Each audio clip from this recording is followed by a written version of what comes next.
All right, everybody, welcome out to the Lager Room. It is Wednesday, October 28th, 2020. Jersey Johnny coming at you. And with me, as always, is none other than the person that is the most important in his apartment at the moment. Not true. Okay. Mr. Beer Samurai. Hey, guys. Let's hear it for Mr. Beer Samurai. How's it going today, Dave?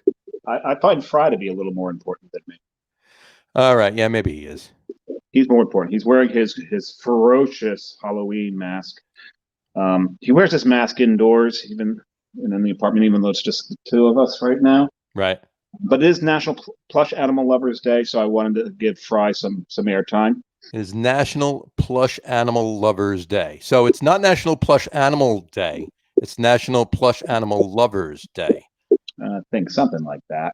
Okay. So, this guy's been like my companion for, 32 years. 32 years. That's a long time, Dave. Is he older than Joe? No. He's a little cuter than Joe. A little bit. Maybe. A little bit. I'm going to put him over. Yeah, put him over there. So National Plush Animal Day. That's interesting. There's every day I feel there's a national something day or an international something day. It's like, could there be more than one day in one day? There's usually could there be more than one day in one day? That makes a lot of sense. There's at least 4 observances every single day. That's crazy. That's crazy. National Salt and Pepper Beer Wearers Day. That's my. Well, you have to give me a date that occurs. Does it occur on what is today? The 27th. Today's the 28th.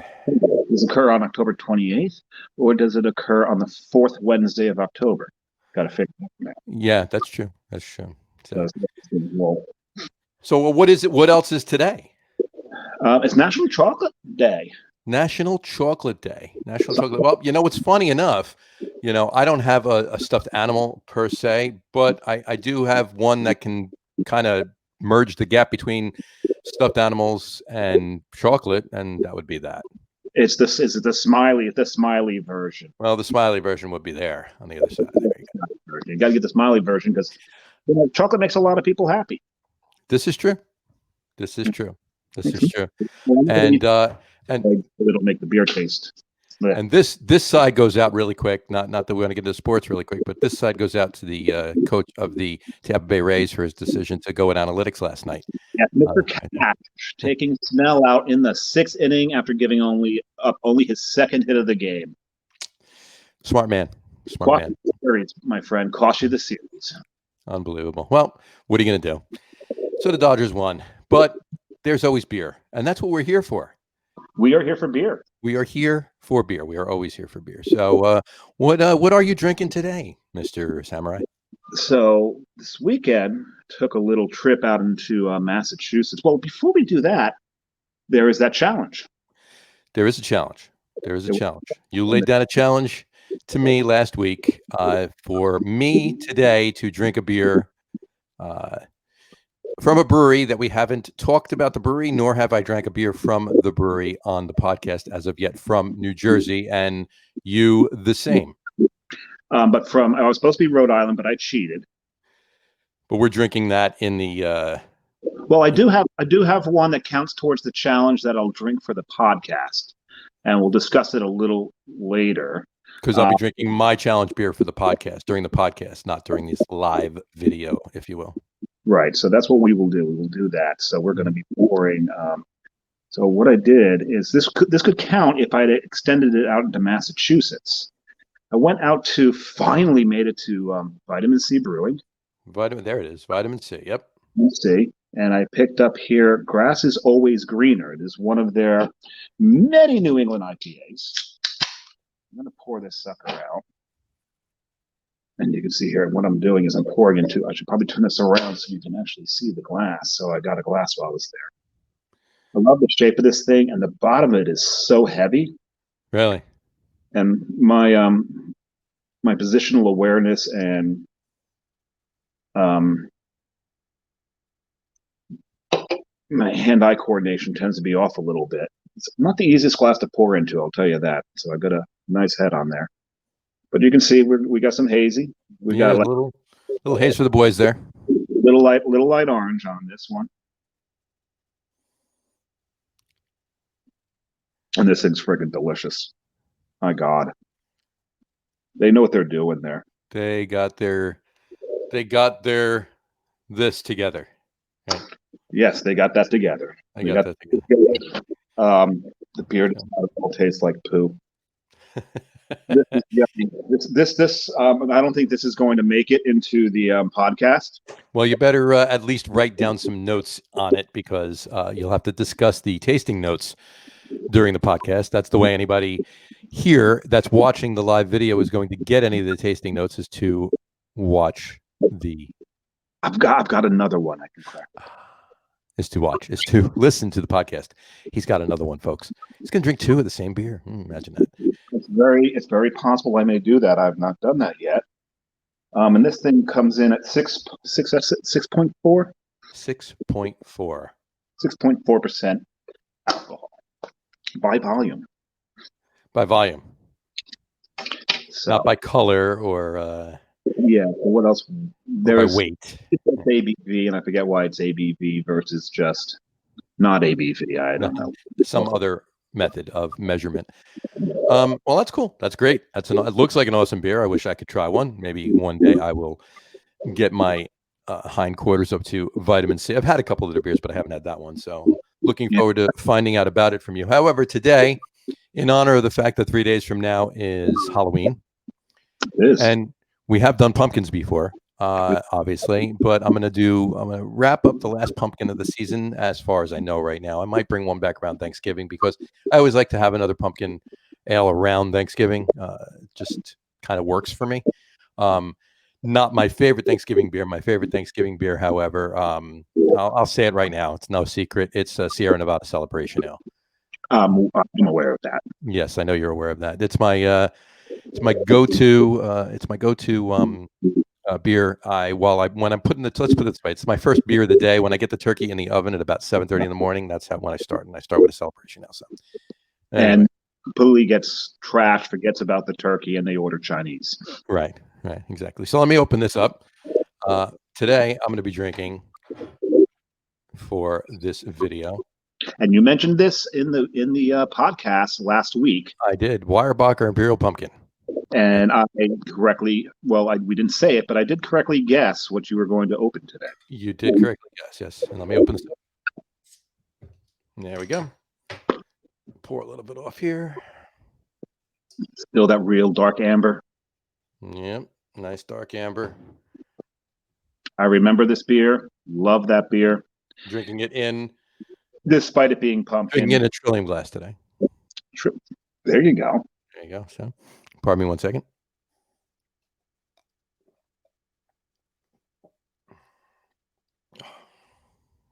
It's Weyerbacher Imperial Pumpkin.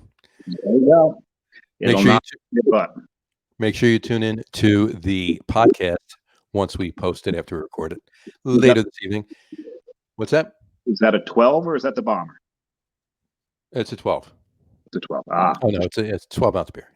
The bomber would make the podcast so much more interesting. It definitely would. This is an 8% beer, so if I was drinking a bomber of an 8% beer to get the day going, that would have been interesting. So, but make sure you tune into the podcast, folks. We're going to be recording it when we finish this live feed.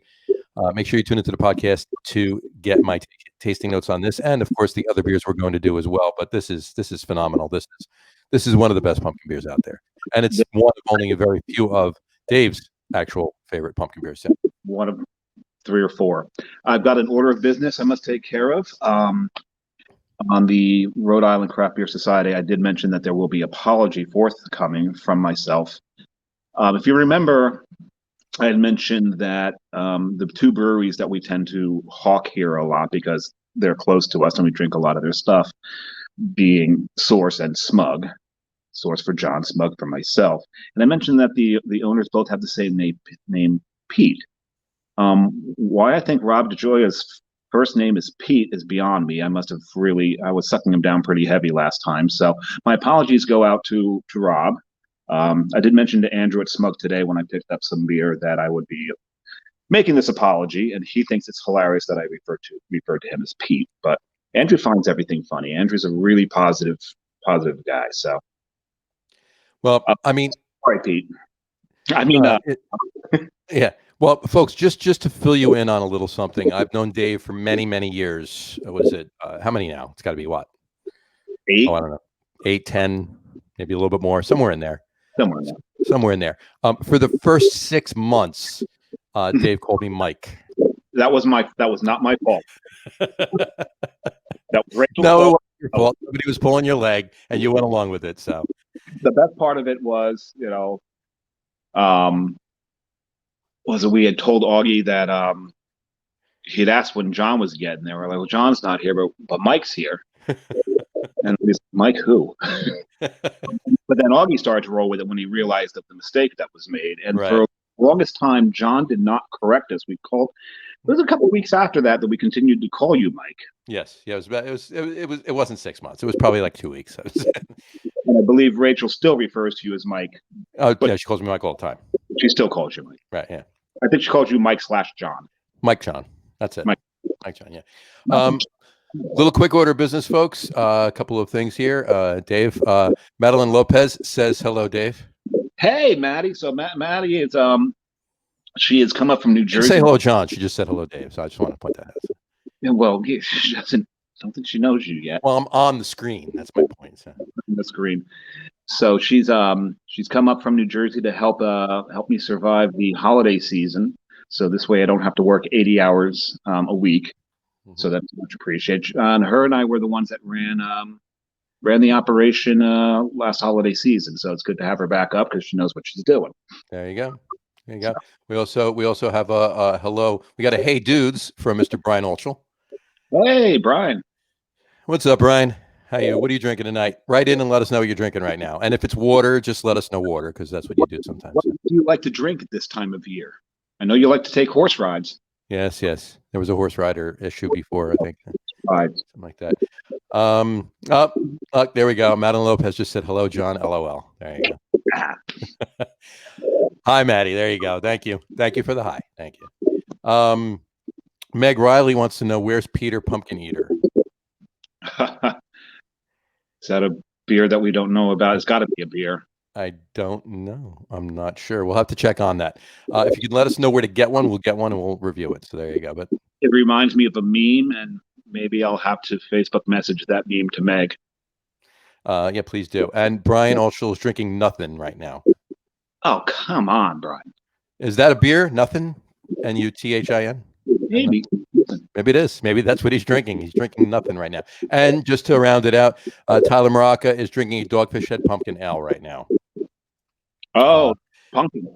And in his picture right there is a picture of Tyler. That's him with his making the thing right there. And the gentleman he's with is Anthony Desorti, our resident Dolphins fan, craft beer lover. So, there we go. There you go. All right. Both of 381 fame, the two of them. So, but, that's a shame. There you go. All right. Well, that's an interesting shirt you got on too. Mm-hmm. So this is Woods Brewery. They are in Cranston, Rhode Island. Mm-hmm. They're they used to be able to walk in the front door of this industrial complex, but now they operate out the back door of the industrial complex. I do know that, I think they put some tables out there and we'll have a food truck every now and then. But as it's getting colder, I don't know that how long they'll be doing that. Speaking, you're drinking out of a Trillium glass. Yeah. After Vitamin C, we went down to Trillium. Had some of the best shrimp tacos I've ever had in my life. The sauce was just amazing. But Trillium just announced today that they are going to cease draft pours and food on site. It's only going to be curbside pickup of cans and bottles and merchandise. Going back to that? Yeah, because the weather's starting to get colder up here. They don't want to, and probably could, but they don't want to bring it indoors, especially, since the whole Northeast, from New Jersey all the way up to Massachusetts, we're starting to see spike after spike after spike. Yep. So they're doing a smart thing, I think. It's going to be, I don't think, with a brewery like Trillium, it's going to hurt them to not have the on-site consumption. Mm-hmm. But their can and bottle sales, I think, will still go strong. Gotcha. Well, hopefully they do. I mean, a lot of breweries that are doing that. A lot of peoples that are doing that. A lot of breweries that are doing that have been surviving. They're not making as much as they did with obviously all of their sales and everything else, plus their tap rooms. But they're thriving, John. some are thriving. Some are thriving with just home deliveries and pickups to go beer. Well, I was thinking about that. What's the margin on cans versus the margin on draft pours? I think the margin might be higher on cans. It depends. They're still gonna make a little bit more on the draft pours, and you're also gonna have them spending a little bit more in the tap room because if they're coming to pick up a couple of 4-packs, depending on who they're with, so forth and so on. So yeah. But is their overhead cut down because they don't have to open the tap room? This is true too. We're gonna have to. You know what? We're gonna have to do a little research on that, and maybe next week we'll bring that up. That's something that we should really talk about with heading into this, which looks like another, more spikes and stuff. Well, if we can get a brewery owner, well, we might be doing that. We might be doing that next week. More on that in the podcast, and of course, posted on Facebook and Twitter and Instagram. Folks, before we sign off, I just want to point one thing out. Before we sign off, what shirt are you wearing there? Because I reckon. Just want to finish off, Tyler. Much love right back at you, Tyler. Thanks for watching the Facebook Live event. Make sure you listen to the podcast. And we have a comment from Miss Becky saying Trillium is delicious. Well, that is who I was at Vitamin C and Trillium with. So, well, there you go. Well, then she would know that the Trillium that you had this weekend was delicious because they're the coffee stout. She was drinking the coffee stout. And there you go. She likes her coffee stouts, and we got a coffee stout and a peanut butter stout at Vitamin C, and she was drinking the peanut butter stout last night. And well, more on that in the podcast. We'll bring up our exploits of the weekend on the podcast. To answer your question, I'm wearing a Kane shirt. Kane is a brewery in Ocean, New Jersey. It's only about 8 minutes from me. It's about the same distance from me, maybe actually even a little closer than Source is. Probably a little, not negligible, but in any event, that's the shirt I'm wearing. So I'm trying to see your hat. The hat is actually, I'll turn it this way. The hat is Frost Brewing. Frost. They're up in Vermont. Yeah, you got to turn the other. Vermont. What's that? Look the other way. The logo's on the other side, John. Logo's right. Oh, that's just a black. I thought that was your headset. No. That's just a hop. There's the logo right there. There you go. Gotcha. Frost Brew Works. I'm wearing this because I like the hat, and also I had a Frost beer the other day. So nice. There you go. More on that in the podcast. Folks, make sure you listen to our podcast. It goes live, gets posted live, usually every Thursday, sometimes Friday, on our website. And of course, it is available on our feeds. Folks, our website is www.lagerroom.com, LAGERROOM.com. And of course, all of our social media, Facebook, Twitter, and Instagram are all at The Lager Room. And of course, to follow our podcast, if you want to, and you should actually, subscribe to our podcast feed on either Apple Podcast, Spotify, TuneIn, or Stitcher, and you'll be able to be notified, and you'll have the podcast every time they're available right in your folder, so you'll be able to watch it. So, listen to it. Pardon me.